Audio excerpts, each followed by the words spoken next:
What's up, movie fans? Okay, so you might remember that back in April, I made a video where I talked about the Dark Knight trilogy. And I said in that video, I remember I said this, oh, I might make this a series where like every month I talk about a trilogy and review and analyze that trilogy.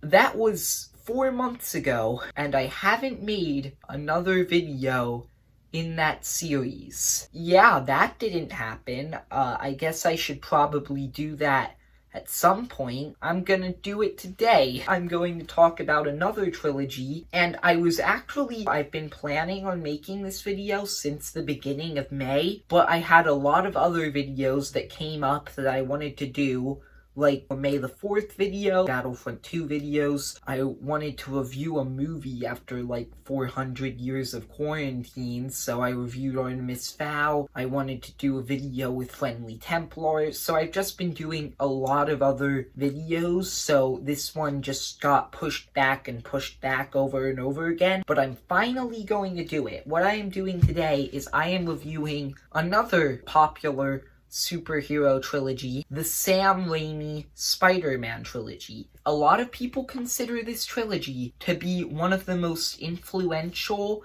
and like the original trilogy that really started the modern day superhero genre. There were a lot of really bad superhero movies that came out before this point, and Spider-Man, as well as the X-Men movies and the Blade movies, are like the movies that really started the modern day good superhero movie streak that we now live in. I haven't watched these movies in a while. The last time I watched them was when I was like 5 or 6, I don't know. This is like the first time in a while I am watching the Sam Raimi Spider-Man movies. So I watched them. I have to say, this is going to be controversial, but all 3 of these movies are good, and Spider-Man 3 gets way more hate than it deserves. Starting with Spider-Man 1, since I should probably start talking about a trilogy,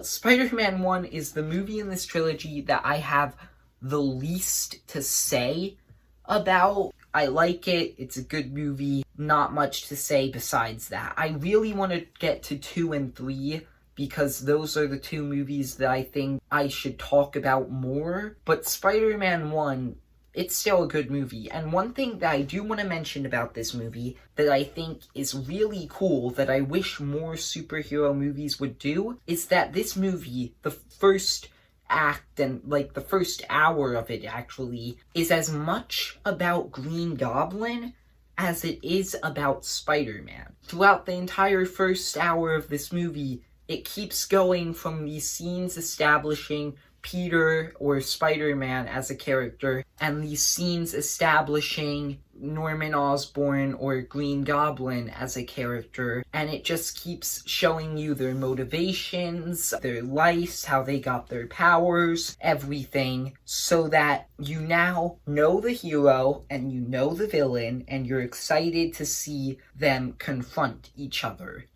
It's as much about the villain as it is about the hero. I think more superhero movies need to do that, because that's a cool way of structuring your movie, and I just really liked it in here. That's about all I really have to say about Spider-Man. Like I said, Spider-Man is the one movie in this trilogy I don't have a lot to say about. I think I should spend more time talking about Spider-Man 2 and 3. Spider-Man 2 is amazing. Okay, I really like Spider-Man 2. I love this movie. I watched it and I was just shocked at how much I liked it. So Spider-Man 2, I think, manages to do something that is extremely hard to do, and this movie pulls it off flawlessly. It manages to make you feel what the main character of the movie is feeling. And I know a lot of movies that try to do that, but none I've ever seen have managed to succeed as much as this movie did.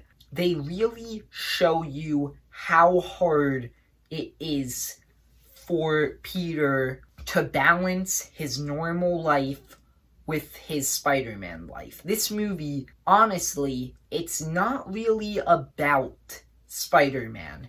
Honestly, it's more of a Peter Parker movie. He's trying to balance his personal life with being Spider-Man, and you feel how hard it is to do that, and you feel the stress in his situation, and I think that it was really well done and really well handled. Like, shockingly well done and shockingly well handled. I also really like the themes that they established in this movie of, like, how Peter has to put the responsibilities of being a hero and, like, the responsibilities of having, like, what he has over his own, what he wants, basically, his own self-needs. And I think it really explored that theme wonderfully.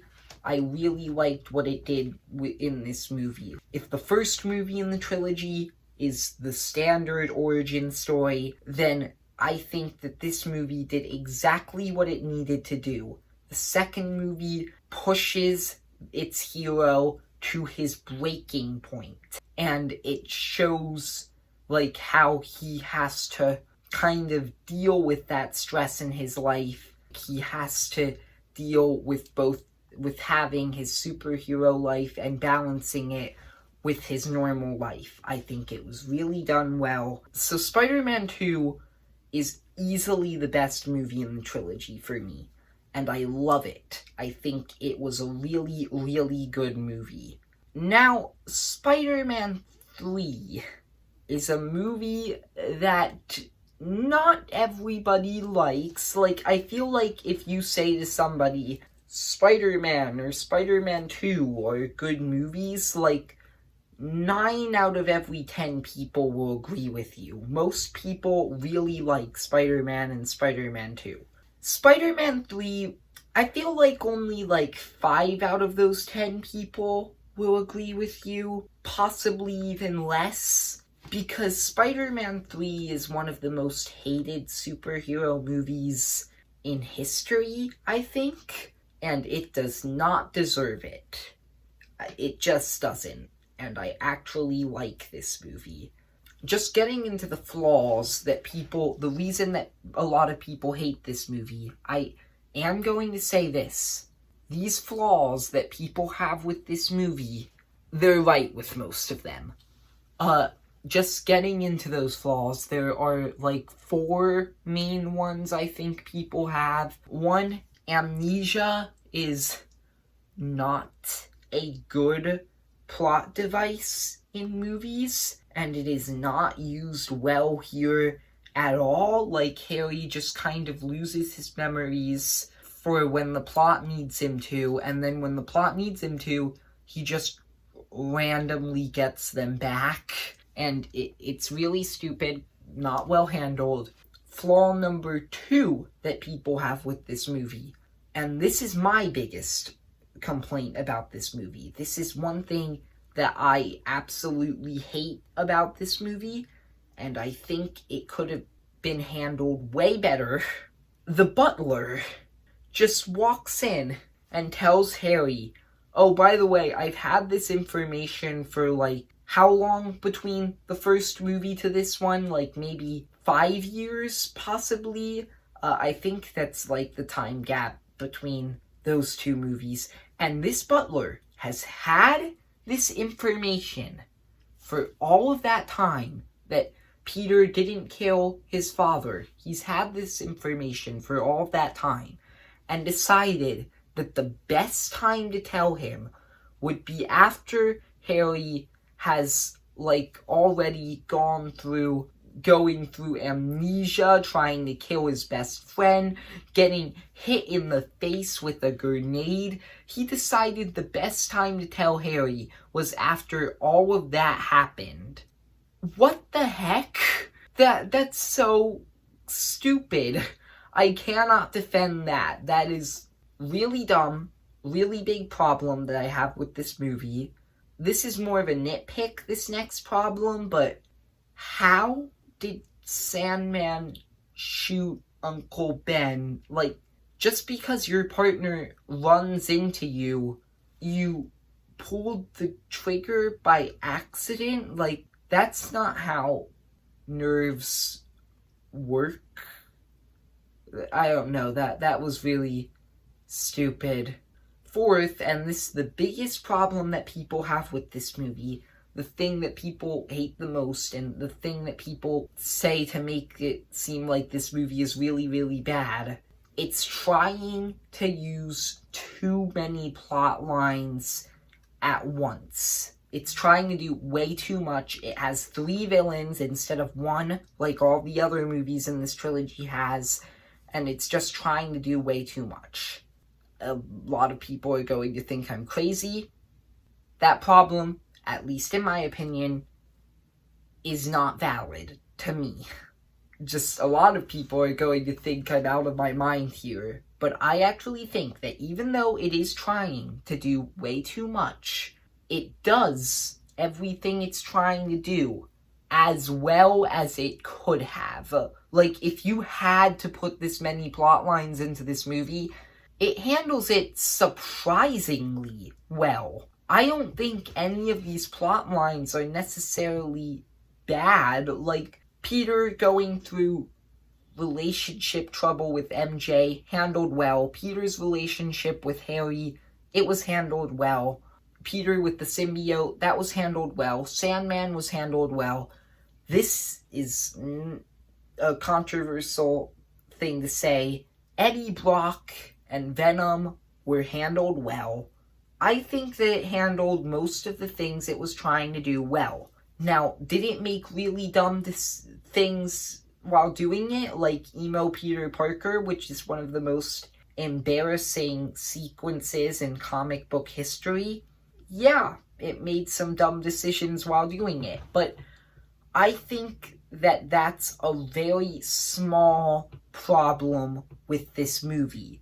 I think that this is a good movie. I think that the good outweighs the bad with Spider-Man 3. Do I admit it's the worst of the trilogy? Yes. But is it a bad movie? No. I don't think it's a bad movie. So, now that that's all out of the way, yeah, I actually like all 3 movies in this trilogy. I'd probably give Spider-Man, 8 out of 10. Spider-Man 2, definitely a high 9 out of 10. Spider-Man 3, a lot of people gonna disagree. It's a 7 out of 10. I think it's a pretty good movie. Also, one thing I forgot to mention that I want to say to finish this up is that in Spider-Man 2, if I had to pick one problem with Spider-Man 2, I'd say that MJ is a terrible person. A lot of other people have pointed this out before, and there are a couple scenes where she's just, doing really mean things. So, the one thing that I think is really stupid is the fact that she chooses the wedding day to dump her fiancé. Literally, the day of the wedding, the day they're supposed to get married, that's when she leaves him. I mean, there were better options. But besides that, this trilogy is actually really, really good. And I like all 3 movies. That's really all I have to say. If you like the video, then like and subscribe. See ya, movie fans.